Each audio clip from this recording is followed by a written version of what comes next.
Algérie, RDC. Ce match sonne comme une finale de CAN. Mais malheureusement, les deux équipes se retrouvent seulement à ce stade de la compétition dans les huitièmes de finale. Qui va s'imposer entre Fennec et Léopard? Qui va se qualifier en quart de finale? Dans cette vidéo, je te fais une analyse profonde autour de ce gros choc parce que pour ma part, je pense que c'est THE match. C'est THE match, bien évidemment, de ces huitièmes de finale. Parmi les autres, bien évidemment, les autres matchs, les autres chocs qu'on a également dans ces huitièmes de finale, c'est THE match, la plus grosse rencontre parce que, bien évidemment, c'est un match qui sonne comme une finale de CAN. J'ai déjà donné un avis par rapport, bien sûr, à ce match dans ma toute dernière vidéo dans laquelle j'ai prédit tous les matchs, les huitièmes de finale. Mais dans cette vidéo, je fais une vidéo analyse. Je vais rentrer en profondeur. On va regarder l'état des formes des deux équipes. On va regarder l'historique des confrontations. On va analyser beaucoup de choses. Et en fin de vidéo, je vais te donner mon pronostic. J'aimerais également avoir ton pronostic dans les commentaires. Tu vas regarder les arguments que je vais apporter et tu vas me donner ton pronostic dans les commentaires par rapport à THE match entre Fennec et Léopard. Je tiens toujours à le rappeler et c'est le plus important. Sur ma chaîne, je pousse et je mets en avant le football africain autour des différentes compétitions africaines de football. Donc, si toi, tu es un passionné du football africain et que la thématique te parle, je t'invite à faire ces trois choses, à t'abonner, partager massivement les vidéos et activer la cloche de notification pour ne manquer aucune de mes sorties. Sans plus tarder, je te donne rapidement le chapitrage de la vidéo. Comme je vous ai déjà dit, on va d'abord, de 1, voir l'état des formes des deux équipes. De 2, on va rentrer en profondeur pour analyser l'historique des confrontations. Et en fin de vidéo, je te donne mon pronostic, bien évidemment, avec mon partenaire OneXBet. Parce que, bien sûr, sur OneXBet, vous avez la possibilité, via mon code promo SuperSub, de bénéficier pour les premiers utilisateurs de 200% seulement. 200%, bien sûr, en vous inscrivant. Donc, c'est-à-dire, si tu paries et que tu mets, par exemple, je dis quelque chose de bête, stupide, tu paries, tu mets, par exemple, 10 000, bien évidemment, ton pari va être doublé à 20 000. Et là, c'est avec juste mon code promo SuperSub qui est bien évidemment affiché. Je tiens à rappeler que les paris sportifs sont bien évidemment stricts et interdits. Donc, attention, pariez en toute sérénité. Ne pariez pas des sommes qui vont vous empêcher de dormir. Soyez bien évidemment conscient. On a fermé tout ça. Rentrons maintenant dans l'analyse autour des deux confrontations, autour de cette confrontation entre Fennec et Léopard. On va d'abord commencer par, bien évidemment, pour analyser cette équipe de Fennec de l'Algérie. Il faut le dire. Lorsqu'on essaie de checker, là je prends mon application match en direct, lorsqu'on essaie de checker pour voir l'historique des pour voir l'état de forme de cette équipe de Fennec de l'Algérie, on va d'abord commencer par voir les trois matchs de cette équipe de Fennec de l'Algérie dans cette CAN. Le premier match de l'Algérie de la CAN, elle a affronté cette équipe du Soudan. Donc l'Algérie affronte le Soudan pour son entrée en matière dans cette CAN. Il faut le dire, l'Algérie dans le match face au Soudan, l'Algérie a fait juste une bouchée de la part du Soudan en s'imposant 3-0. Vraiment, on a pu voir la démonstration de cette équipe de l'Algérie. De l'autre côté, on a pu voir une équipe du Soudan qui est venue dans ce match, qui est en train d'observer juste l'Algérie en train de jouer. Vraiment, il n'y avait même pas match. Dans ce match, je pense qu'il y a eu un doublé de Riyad Mahrez, si je dis pas de conneries. Attendez, je vais checker rapidement. En tout cas, l'Algérie, autour d'un Ibrahim Mavé également qui a été exceptionnel sur le front de l'attaque. C'est là où on voit que le petit, il sera la relève, bien évidemment, de cette équipe demain, avec un Riyad Mahrez exceptionnel, bien évidemment. Donc lui, il inscrit un doublé, comme je disais, doublé de Riyad Mahrez. Il a vraiment été exceptionnel dans ce match. On voit un Riyad Mahrez vraiment qui porte cette équipe. Un Riyad Mahrez qui était absent pendant les deux dernières éditions. Quand je dis absent, c'est-à-dire il était là, mais absent. Il n'avait pas fait de stats et de surcroît, il ne pesait pas dans le jeu de cette équipe des Fennec de l'Algérie. Bon, il faut le dire, il était à l'image également de l'équipe, cette équipe de l'Algérie qui avait du mal à sortir des phases de poule des deux dernières éditions en Côte d'Ivoire et au Cameroun. Mais là, il répond présent depuis les deux dernières CAN, il n'avait pas marqué. Là, il répond présent en mettant 2 buts coup sur coup. Vraiment, c'est Riyad Mahrez, c'est un homme fort, il montre qu'il va falloir bien évidemment compter sur lui. Ensuite, l'Algérie va jouer un match choc, le match d'ailleurs de la poule, le match face à cette équipe des étalons du Burkina Faso. Il faut le dire, le match vraiment a tenu toutes ses promesses. Le Burkina Faso a bousculé réellement cette équipe de l'Algérie. On a pu voir bien évidemment dans ce match un Ben Sebaini qui a été incroyable dans la défense. Vraiment, il a bousculé, il a complètement annihilé les velléités de cette équipe des étalons. Donc, pour ma part, un Ben Sebaini, je pense qu'il va falloir bien évidemment compter sur lui. De l'autre côté, on a malheureusement eu un Bounedjah qui s'est blessé. On espère que bon, c'est pas Bounedjah, c'est Adjam qui s'est blessé. Malheureusement, on espère que pour lui, ça pourra aller. Donc, Riyad Mahrez qui va inscrire le but au bout de la 23e minute sur penalty. Penalty d'ailleurs qui sera transformé par lui. Donc, Riyad Mahrez qui reprend présent, c'est le meilleur buteur, bien évidemment, de cette équipe de l'Algérie. Je pense qu'il tourne autour de 3 réalisations. Actuellement, il fait partie, il est co-meilleur buteur avec d'autres joueurs qui ont également 3 réalisations. Donc, il répond toujours présent sur le front de l'attaque. Et dans ce match, j'ai également trouvé Ibrahim Aza qui prend de la température. Ibrahim Aza qui est très technique, à l'aise, bien évidemment, avec le ballon. Et on peut voir encore un très bon jeu de la part de cette équipe de l'Algérie. Et ça s'est observé surtout dans le 3e match. Qu'ils ont joué face à la Guinée équatoriale où ils s'imposent encore 3 buts à 1. Donc, cette équipe de l'Algérie fait 3 matchs, 3 victoires et finissent avec 9 points. Comme le Nigeria, c'est les 2 nations en phase de poule qui ont fait le carton plein. 3 matchs, 3 victoires. Avec quoi? Ils finissent avec 7 buts marqués. Un seul but encaissé face à cette équipe de la Guinée équatoriale qui fait un peu de tâche dans leur parcours. Mais sinon, c'est incroyable. Le parcours est incroyable pour cette équipe des Fennecs de l'Algérie qui répondent. Ils ont envoyé un message fort. Parce que oui, ils ont fait 2 CAN sans se qualifier en 8e de finale. Mais là, ils envoient un message fort. On fait d'abord 3 matchs, 3 victoires. Et on envoie le message pour qu'on est l'un des favoris, bien évidemment, dans cette CAN. Et on a à cœur d'aller jusqu'au bout. On a à cœur d'aller chercher cette étoile, bien évidemment, qui date de 2019. Une étoile qu'ils ont, bien évidemment, qui veulent remettre sur le maillot. On verra ce que ça va donner. Donc, rapidement, lorsqu'on essaie de voir, voici ce qu'il fallait dire par rapport à l'histoire, par rapport à l'état de forme de cette équipe des Fennecs de l'Algérie. Si on peut rapidement mettre un mot, on va mettre un mot sur les blessures. Comme je l'ai parlé tout à l'heure, il y a la blessure de Adjam qui s'est blessé. On a pu apercevoir avec les béquilles au stade du Prince Moulay El Hassam. Donc, on espère que pour lui, malheureusement, est-ce qu'il sera présent? Donc, on a des doutes par rapport à sa titularisation. On a également la blessure de Mohamed Touga également. Il était sorti chez blessure à la 60e contre la Guinée équatoriale. Est-ce qu'il sera présent? C'est voici les interrogations qu'on a autour de lui. On peut également voir le cas de Sami Chergui. Sami Chergui également qui on nous annonce incertain, peut-être pour le reste de la CAN, parce qu'il a une blessure musculaire. Donc, voici les blessures de côté de cette équipe des Fennecs de l'Algérie.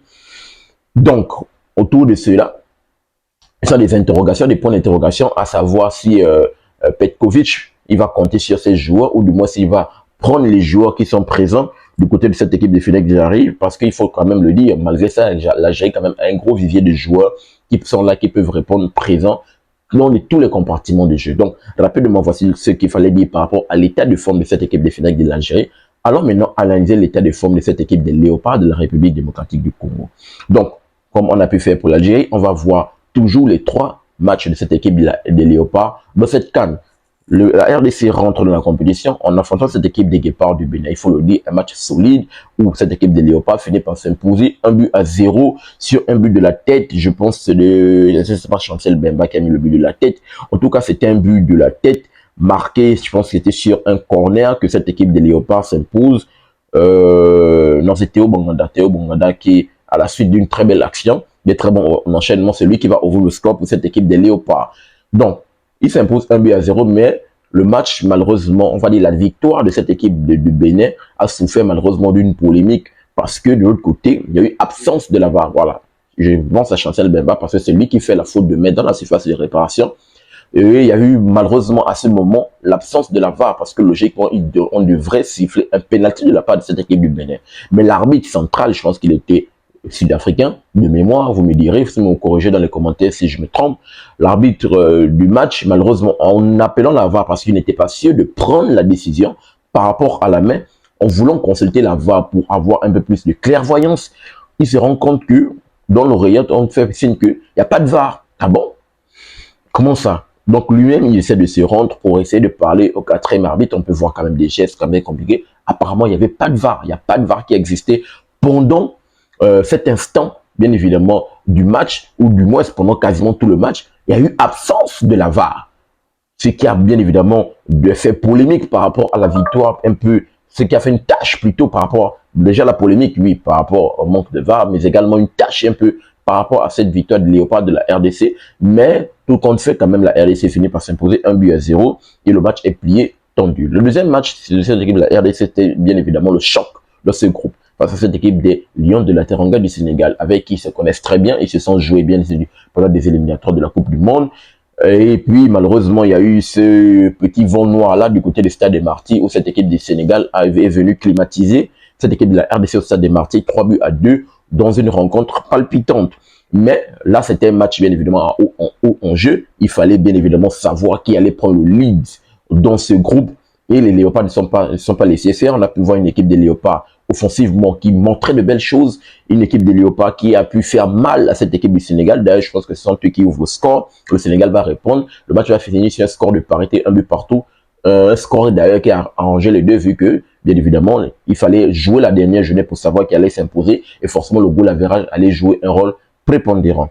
Et pour finir, cette équipe des Léopards ont joué le match face à Zem du Botswana et c'était un match complètement spectaculaire de leur part avec un Gaël Kakuta sur le front de l'attaque exceptionnel, auteur de 2 buts et une passe décisive, la passe décisive qui va réaliser, je pense à qui?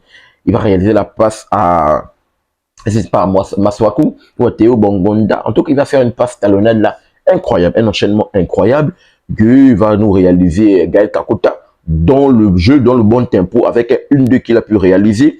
C'est avec Mboko, Nathalie Mboko, voilà.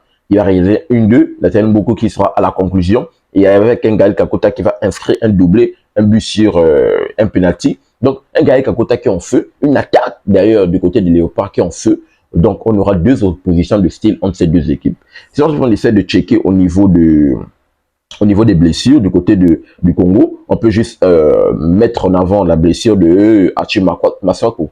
Masako, je pense qu'il était sorti dans le match face au Sénégal, je pense face au Sénégal, et d'après ce qu'on nous a annoncé, il était malheureusement incertain pour le reste de la compétition, si cette équipe de la RDC allait un peu plus loin, et là malheureusement je pense qu'il n'est pas dans la feuille de match, il ne sera pas présent dans ce match face à cette équipe des Fennecs de l'Algérie. Actuellement, je pense que c'est la seule blessure majeure de côté de cette équipe des Léopards, hormis bien évidemment des petits pépins et restes. Donc, du côté de cette équipe de la RDC, on a un bilan de 2 victoires dans ces phases de poule, 2 victoires, un match nul, mais on repose quand même sur des individualités et sur des blessures qui sont là, qui sont très fortes et qui vont forcément jouer un rôle prépondérant. Donc, rapidement, voici ce qu'il fallait mettre en forme, mettre en lumière par rapport, pour parler de l'état de forme de cette équipe des Fennecs, mais également de cette équipe des Léopards de la RDC.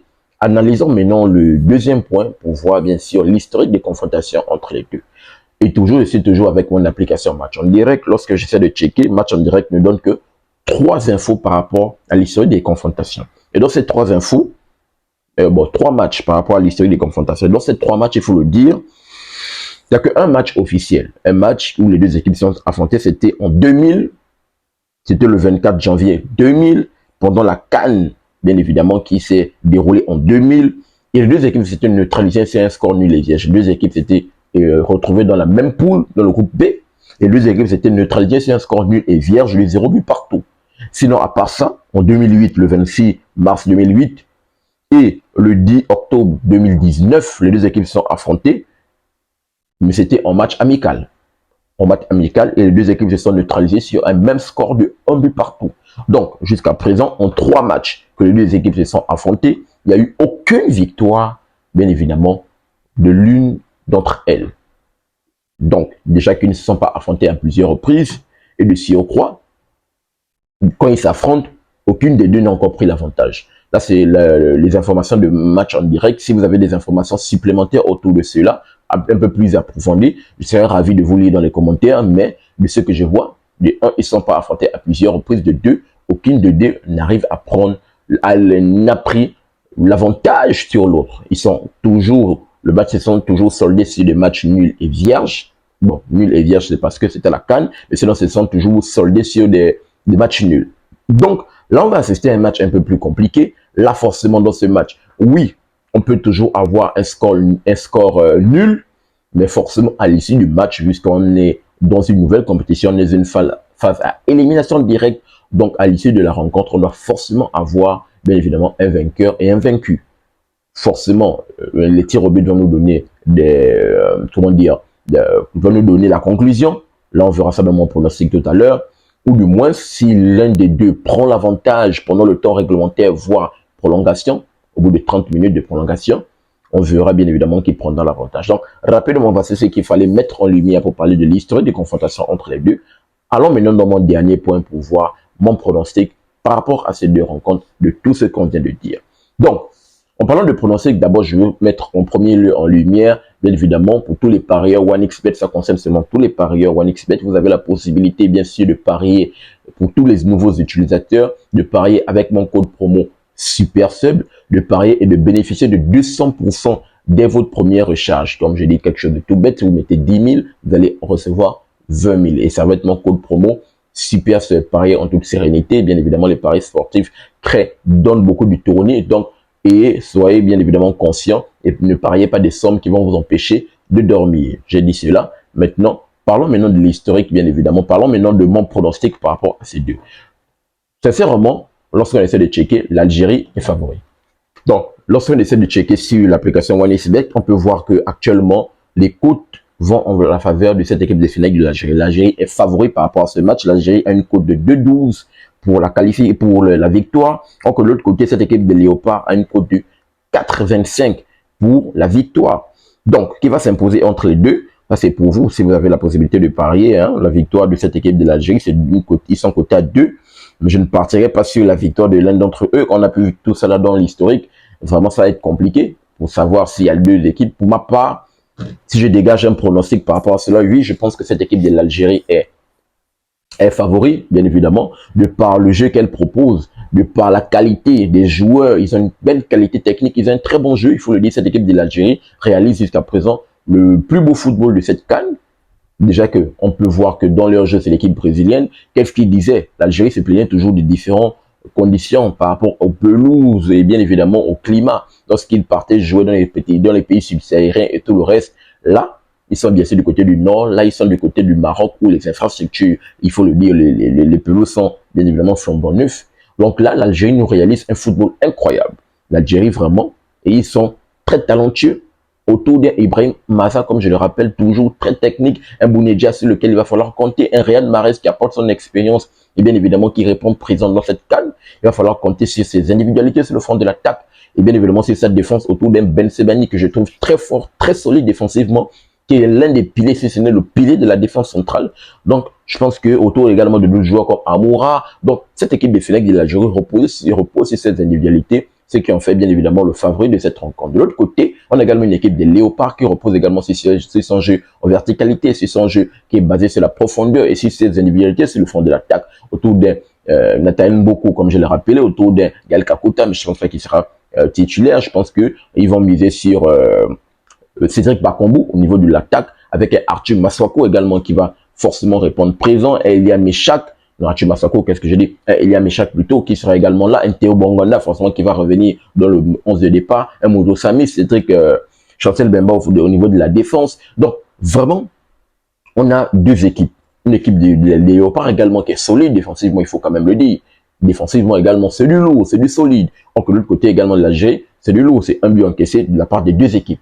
Un seul but encaissé seulement. Donc, on va pas s'attendre, pour ma part, je m'attends pas à un match en fanfare. Je m'attends pas à un match où il y aura des buts par-ci par-là. Je ne m'attends pas à un match où les deux équipes vont se livrer et laisser des boulevards dans le deux. Déjà qu'on a pu voir que la rencontre entre les deux, l'historique, a montré que les deux équipes ont du mal à s'imposer. Donc, déjà ça c'est le 1, en sachant également on a l'enjeu de ce match, c'est-à-dire, on est un match à élimination directe, donc forcément, aucune de deux va se livrer. Mais forcément, il y aura toujours des temps forts de la part des deux équipes. Maintenant, il va falloir faire très attention dans les temps forts, capitaliser dans les temps forts et abdiquer dans les temps faibles, quelles que soient bien évidemment les deux équipes.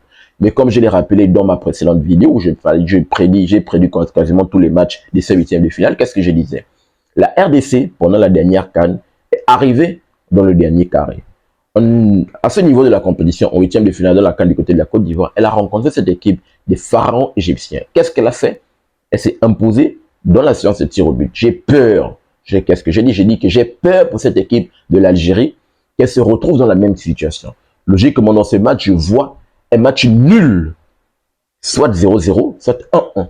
Je vois un match nul qui va pousser dans les prolongations, voire au tir au but. Pour ma part, je pense que ce match va se jouer dans les tirs au but. Maintenant, dans les tirs au but, qui va s'imposer? Parce que dans les tirs au but, ce n'est même pas un coup de chance. C'est un coup technique, c'est un geste technique qu'il faut réaliser. Qui va s'imposer dans cette séance de tirs au but entre cette équipe de Fenech et Léopard? Je pense que la décision va se jouer. On verra ce que ça va donner. Mais si ça se pousse dans les tirs au but, en voyant l'expérience et de ce que j'ai pu voir de cette équipe de Léopard pendant la dernière édition, vu qu'elle a pu climatiser cette équipe de l'Égypte quand même dans les tirs au but, sachant que l'Égypte est réputée dans la séance de tirs au but avec un gardien incroyable. Si cette équipe de Léopard pousse l'Algérie dans les tirs au but, malheureusement, je vois un avantage pour cette équipe des Léopards. Par contre, dans le temps réglementaire, je vois cette équipe de l'Algérie peuvent bien évidemment surprendre et climatiser cette équipe des Léopards. Mais par contre, si ça se joue dans les tirs au but, je vois les Léopards s'imposer. Donc, rapidement, je pense que, pour ma part, c'est du lourd. Si je dégage un favori, comme je dis, le favori, c'est l'Algérie. Donc, on partirait sur du 51% de chances pour que l'Algérie l'emporte, donc 49 pour cette équipe des Léopards. Mais logiquement, les deux peuvent s'imposer. Comme j'ai des tirs au but, RDC, temps réglementaire, Algérie, voici mon pronostic. Donne-moi ton pronostic dans les commentaires avec tous les arguments que je viens d'apporter en prenant en compte l'état de forme des deux équipes, les blessures qui sont bien évidemment, qui jouent un rôle prépondérant, mais également l'historique de confrontation entre les deux que je viens de mettre en avant, mais également en connaissant le jeu produit par les deux équipes dans cette CAN. Donne-moi ton pronostic avec tous les éléments que je viens de t'apporter. Tout se passe dans la rubrique commentaires pour qu'on essaie d'en discuter autour du football africain qu'on aime et qu'on adore. N'oublie pas de t'abonner, de liker et surtout activer la cloche de notification pour ne manquer aucune de mes sorties. Peace. À très bientôt les gars.